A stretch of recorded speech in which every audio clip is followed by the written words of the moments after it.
Good morning to all. आज first year AHDP में second semester physiology में पिछले लेक्चरों में हमने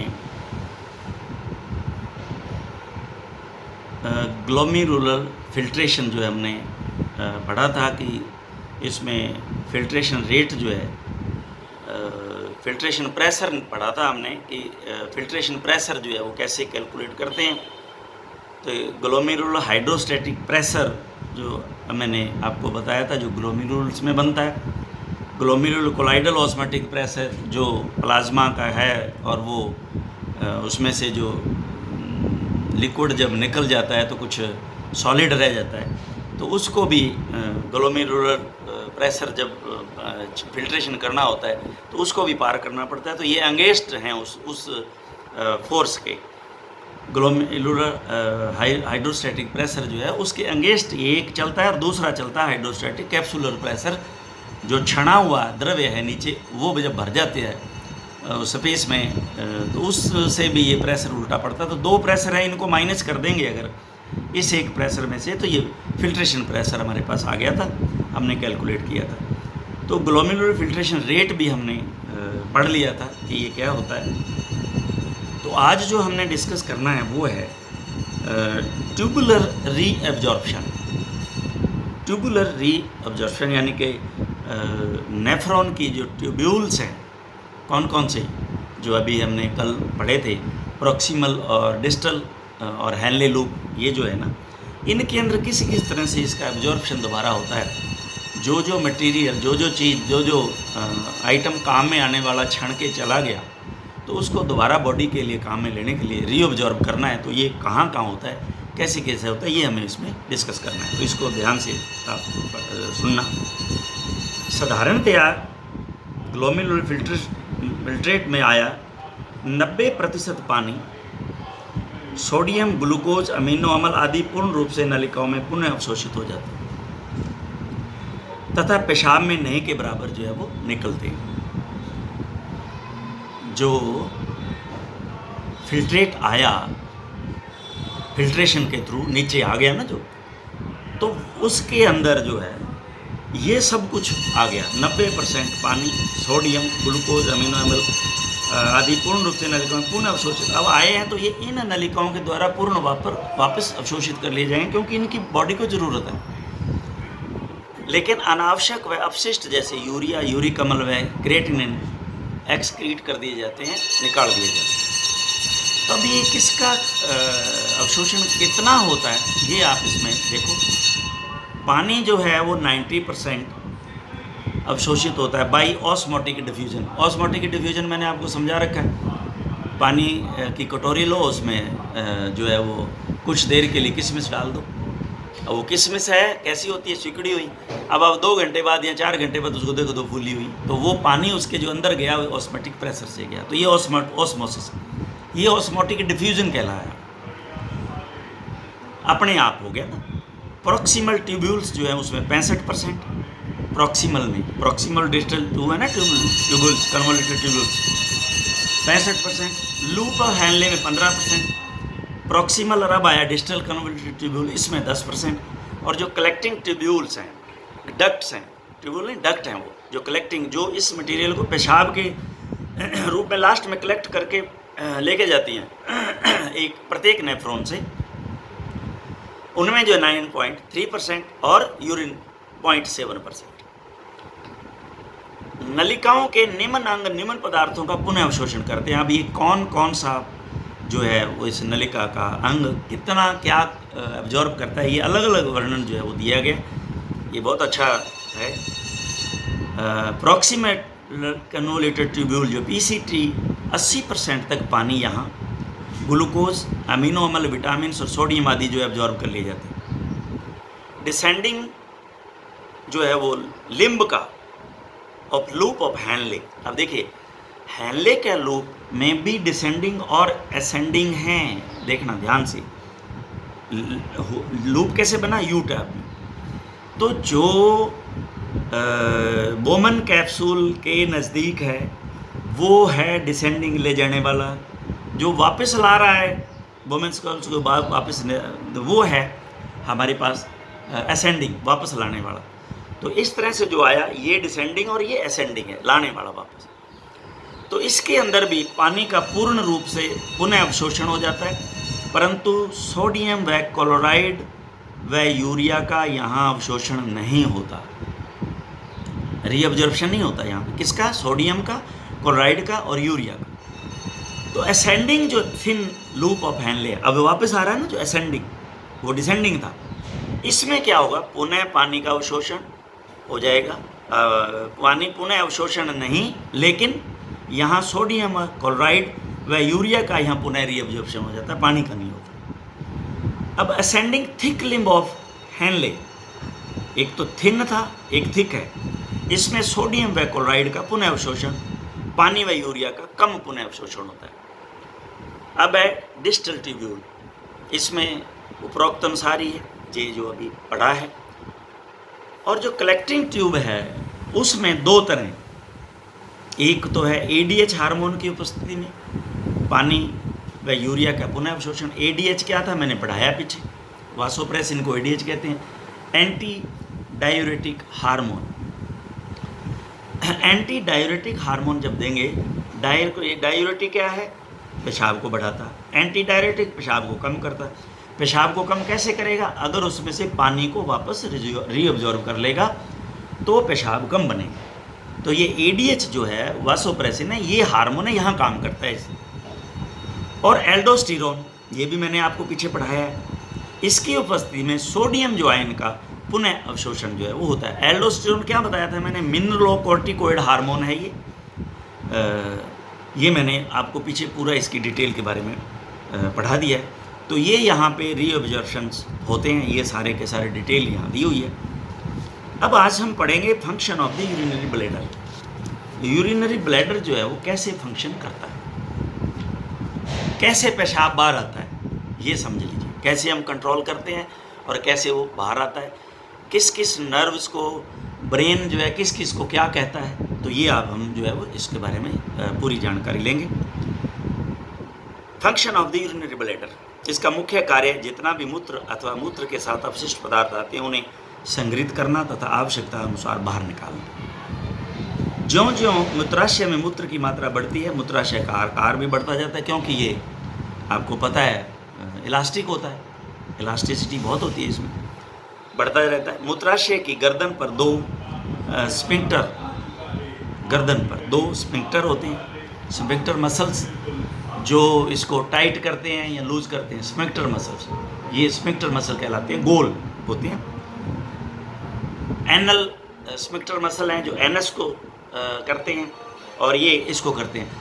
अगर ये कंट्रोल होते हैं ऑटोनॉमिक नर्व सिस्टम के द्वारा। तो अगर यहाँ जो संदेश आता है कि इनको लूज कर दो तो इनको लूज कर दिया जाता है, अगर कहा जाता है कि नहीं इसको कंट्रोल करो तो ये कंट्रोल किए जाते हैं। वो हैं ये मूत्राशय के दो स्फिंक्टर, इंटरनल व एक्सटर्नल होते हैं, जो मूत्र को बिना इच्छा के यूरेथ्रा में नहीं जाने देते। मूत्राशय गर्दन होते हैं, एक्सटर्नल होते हैं, जो मूत्र को बिना इच्छा के यूरेथ्रा में नहीं जाने देते, यानी कि इच्छा नहीं हो तो पेशाब नहीं आता यूरेथ्रा के अंदर, बाहर नहीं निकलता। तो कभी कभी आप बस में बैठे होते हैं तो ऐसी स्थिति आई होगी, आती है, तो ये कौन रोकता है? ये वो तो भर गया, उसने तो संदेशा भेज दिया, लेकिन ब्रेन संदेशा ये भी तो भेज रहा है कि भी अभी वो जगह नहीं है, तो इसलिए उसका जो स्फिंक्टर है उनको वो टाइट किए हुए रखता है। ज्यों ही 150 मिलीमीटर ऑफ मरकरी से अधिक का दाब मूत्राशय में बनता है तो मूत्राशय की भित्तियों में कंट्रैक्शन होने लग जाता है, संकुचन होता है 150 के। अब कहता है वो मैं नहीं सह सकता, मूत्राशय के स्फिंक्टर अब वो दोनों शिथिल हो गए। अब वो कहते भाई अब हमारी पार पड़ने वाली नहीं है, स्फिंक्टर शिथिल हो जाने तो पेशाब बाहर आ जाता है। इसी के साथ ऊपर की मांसपेशियों में डायफ्रागम का संकुचन, जोर लगाते हैं ना लास्ट में खाली करने के लिए, तो जो स्फिंक्टर वो डायफ्रागम का और मसल हैं जो बॉडी इसके एब्डोमेन के, यहाँ हम उसको जोर लगाते हैं, तो इसकी मदद से पेशाब को बाहर निकाल देते हैं। अब इसको पूरी क्रिया को यहाँ इसने बहुत सुंदर तरीके से बताया हुआ है। तो ये कहता है इसमें जो एक्शन होता है इस तरह से, इसको आप अच्छी तरह समझ लें, और कहीं ज़रूरत हो इसमें नहीं दिया हो तो वो आप लिख लो। Pre ganglionic sympathetic fibres. Pre ganglionic, ganglion क्या होता है? ये जो है आपको पता है कि गैंग्लियन जो है वो एक न्यूरॉन सेल बॉडीज का जो है ना गुच्छा होता है, एक ग्रुप ऑफ न्यूरॉन सेल का एक गुच्छा बना होता है। तो इससे पहले पैरा गैंग्लियोनिक, सिंपैथेटिक फाइबर्स। अब ये सिंपैथेटिक फाइबर्स क्या हैं? ये जो है ऑटोनॉमिक जो हमारा नर्वस सिस्टम है उसका पार्ट होते हैं, ये उसका पार्ट होते हैं, और इसका पार्ट पैरासिम्पैथेटिक नर्वस सिस्टम भी होता है। तो ये ऑटोनॉमिक सिस्टम के पार्ट होते हैं। तो इनका जो फाइबर है यानी कि तंतु, वो स्पाइनल कॉर्ड से सेकंड और फोर्थ लंबर नर्व के रूप में निकलकर पोस्टीरियर मेजेंट्रिक गैंग्लियन, ये मेजेंट्रिक गैंग्लियन दो तरह के होते हैं, एक तो जो है डोर्सल होता है, एक वेंट्रल होता है। अब ये पोस्टीरियर पीछे वाला मेजेंट्रिक, मेजेंट्री मैंने पढ़ाई हुई है आपको, नोट में भी ये बात छोड़, वहाँ ये गैंग्लियन गुच्छा ऑफ ग्रुप ऑफ न्यूरॉन है ये, और पोस्ट गैंग्लियोनिक तंतु of hypogastric nerve. Hypogastric nerve कौन सी होगी? गैस्ट्रिक का मतलब वहीं लंबर से निकलती हैं जो पेट को, हाइपो, ये जो नर्व हैं इनके जो फाइबर हैं नर्व के ब्लेडर तक पहुंचकर मूत्राशय की क्रिया को उत्तेजित करते हैं। ये वाया है, ये वाया बताया है कि ऑटोनॉमस सिस्टम से ये लिंक्ड है, और इस तरह से वहाँ तक इसकी सूचना जो है पहुँचती है और मूत्राशय ब्लेडर जो है क्रियाशील होता है। फिर क्या होता है? जब ये सिस्टम बनता है तो जो सैक्रल पैरासिम्पैथेटिक नर्व को मैसेज आता है कि ब्लेडर को अब आप कंट्रैक्ट करो, ब्लेडर को भर गया ब्लेडर, अब इसको कंट्रैक्ट करो। तो जैसे ही ये कंट्रैक्शन की क्रिया शुरू होती है तो इसके अंदर जो इंटरनल, अभी मैंने पढ़ा है जो इंटरनल और एक्सटर्नल स्फिंक्टर जो है ना, अभी मैंने बताया जो, वो क्या करते हैं, वो खुल जाते हैं। और अब ये कहा जाता है इसी के द्वारा, सैक्रल पैरासिम्पैथिक नर्व के द्वारा ऑटोनॉमस सिस्टम से ये मैसेज आता है कि अब जो एक्सटर्नल यूरेथ्रा का ओरिफिस है उसको भी खोल दो। इसको ध्यान से समझना। पहले क्या हुआ, ये मैंने जो बताया, ये पूरी की पूरी इस फाइबर, नर्व्स के जो फाइबर हैं, ये इनके द्वारा ये सूचना एक्टिव हुआ। कौन सा? ब्लेडर, ब्लेडर एक्टिव हो गया। अब सैक्रल पैरासिम्पैथेटिक नर्व जो है वो कहती है कि ब्लेडर को, वहाँ कहाँ से आया?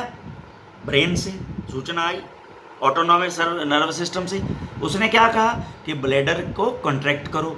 अब ब्लेडर जब कंट्रैक्ट हुआ तो सेम सूचना आ गई कि भी इंटरनल स्फिंक्टर और एक्सटर्नल स्फिंक्टर ऑफ द इसके ब्लेडर के जो हैं वो खोल दो।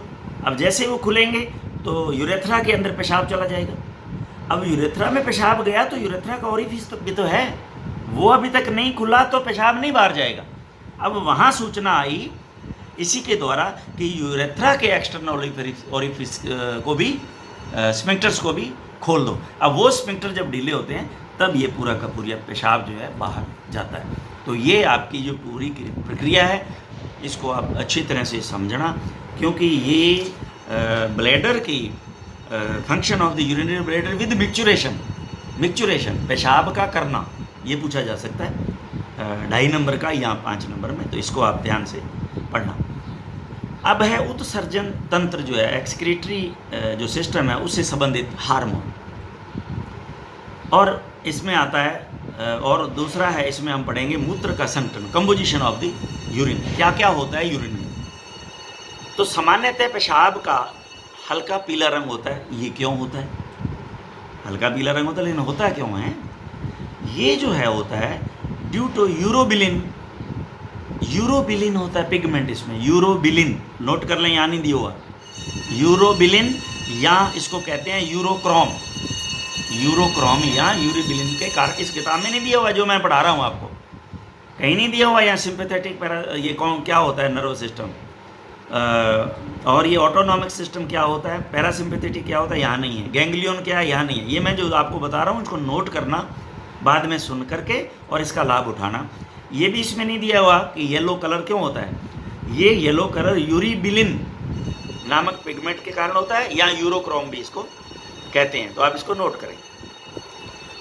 अब पीएच जो है वो 5 से 8 के बीच में होती है, और ये जो आप खाते हो उन पदार्थों पर निर्भर करती है कि कितनी होनी चाहिए। तो शाकाहारी में 7 से 8 होती है और मांसाहारी में 5 से 6। ये पेशाब की बता रहा हूँ मैं आपको, पेशाब की पीएच। अब है स्पेसिफिक ग्रेविटी, ये होती है 1.012 टू 1.024। ये स्पेसिफिक ग्रेविटी है। ये इसने पता नहीं क्या लिखा है, एसपी लिखा है नहीं, क्या कुछ पता ही नहीं चल रहा। नहीं, एसपी लिखा है, स्पेसिफिक ग्रेविटी, एसपीजी होता है ये, एसपीजी स्पेसिफिक ग्रेविटी। जल जो है इसमें 90% होता है, उसमें ठोस पदार्थ 5% से 2%, यूरिया व अमीनो अम्ल, कार्बनिक पदार्थ 3%, यूरिक अम्ल, क्रिएटिनिन, अमोनिया, एसीटोन बॉडीज, अकार्बनिक में 2%, sodium chloride, potassium chloride, sulphate, phosphate और कैल्शियम आदि। साधारणतया प्रतिदिन 450 ml पेशाब बनना चाहिए।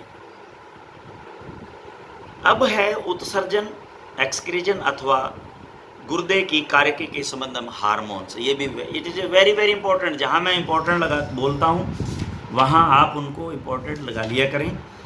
तो ये जो हार्मोन किस तरह से काम करते हैं, इनको हम नेक्स्ट लेक्चर में जो है बहुत समझने वाली बातें हैं इसमें बहुत कुछ ऐसा दे रखा है जो विशेष तौर से समझने वाला है। तो मैं चाहता हूँ कि इसको हम अभी ना आज करके इसको नेक्स्ट लेक्चर में करेंगे। Thank you very much.